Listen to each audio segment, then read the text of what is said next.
పెరుగు తినడం వల్ల ఒంట్లో వేడి తగ్గుతుందని చాలా మంది అనుకుంటారు. దీంతో ఒంట్లో వేడి చేసినప్పుడు మాత్రమే పెరుగు తింటూ ఉంటారు. కానీ డైలీ తింటే ఏమవుతుందో తెలిస్తే మీరు ఇప్పటి నుంచే పెరుగు తినడం స్టార్ట్ చేస్తారు. ముఖ్యంగా డైలీ లంచ్ లో పెరుగు తినడం వల్ల జీర్ణశక్తి పెరిగి కడుపులో మంట తగ్గడంతో పాటు గ్యాస్, యాసిడిటీ, మలబద్ధకం లాంటి జీర్ణ సమస్యలు తలెత్తవు. ఇక రోజు పెరుగు తింటే గట్ హెల్తీగా ఉంటుంది. ఇంకా డైలీ పెరుగు తినడం వల్ల ఇమ్యూనిటీ పెరిగి ఇన్ఫెక్షన్లు దరిచేరవు. ఇక అధిక బరువుతో బాధపడుతూ బరువు తగ్గాలనుకునే వాళ్ళు డైలీ పెరుగు తింటే బరువు తగ్గే అవకాశం ఉంటుంది. రక్త ప్రసరణ మెరుగుపడి హార్ట్ ప్రాబ్లమ్స్ రిస్క్ తగ్గుతుంది. అలాగే పెరుగులో ఉండే పోషకాలు క్యాన్సర్ రిస్క్ ను తగ్గించడంలో కూడా సహాయపడతాయని అనేక పరిశోధనలు చెబుతాయి. పెరుగు మంచిదా మజ్జిగ మంచిదా అంటే చాలా మంది మజ్జిగే మంచిది, పెరుగు అంత మంచిది కాదు అంటుంటారు. పూర్వం రోజుల్లో వారికి మజ్జిగ మంచిదని నేను చెప్తా. ఎందుకంటే ఇంట్లో 15, 20 మంది 30 మంది ఉండేవారు, ఉమ్మడి కుటుంబాలు. మరి చివరికి అన్నంలో పెరుగు వేసుకోవాలంటే ఒక్కొక్కరికి ఇంతంత పెరుగు వేసుకోవాలి. ఇంతంత అన్నం కదా, అంతంత పెరుగు అంటే 20-30 మందికి ఎట్లా వస్తుంది? అందుకని ఆ రోజుల్లో మంది ఎక్కువ కాబట్టి పల్చగా చేసుకున్న మజ్జిగ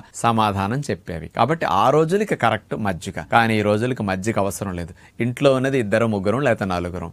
అలాంటప్పుడు పెరుగు తోడు పెట్టుకుని ఒక కప్పు పెరుగు భోజనంలో వాడుకుంటే నీళ్లు వెళ్లకుండా చిక్కటి పెరుగు వెళుతుంది. కొద్ది పెరుగు వాడుకోండి, అన్ని నీళ్లు కలిపితే పొట్ట నీళ్లతో ఫిల్ అవటం తప్ప లాభం ఏముంటుందండి? అందుకని మజ్జిగ కంటే ఈ రోజు తినాలి ఇలాంటివి ఏం తినకుండా, ఇడ్లీ దోశలు తినకుండా ఈ సద్దన్నం తినండి.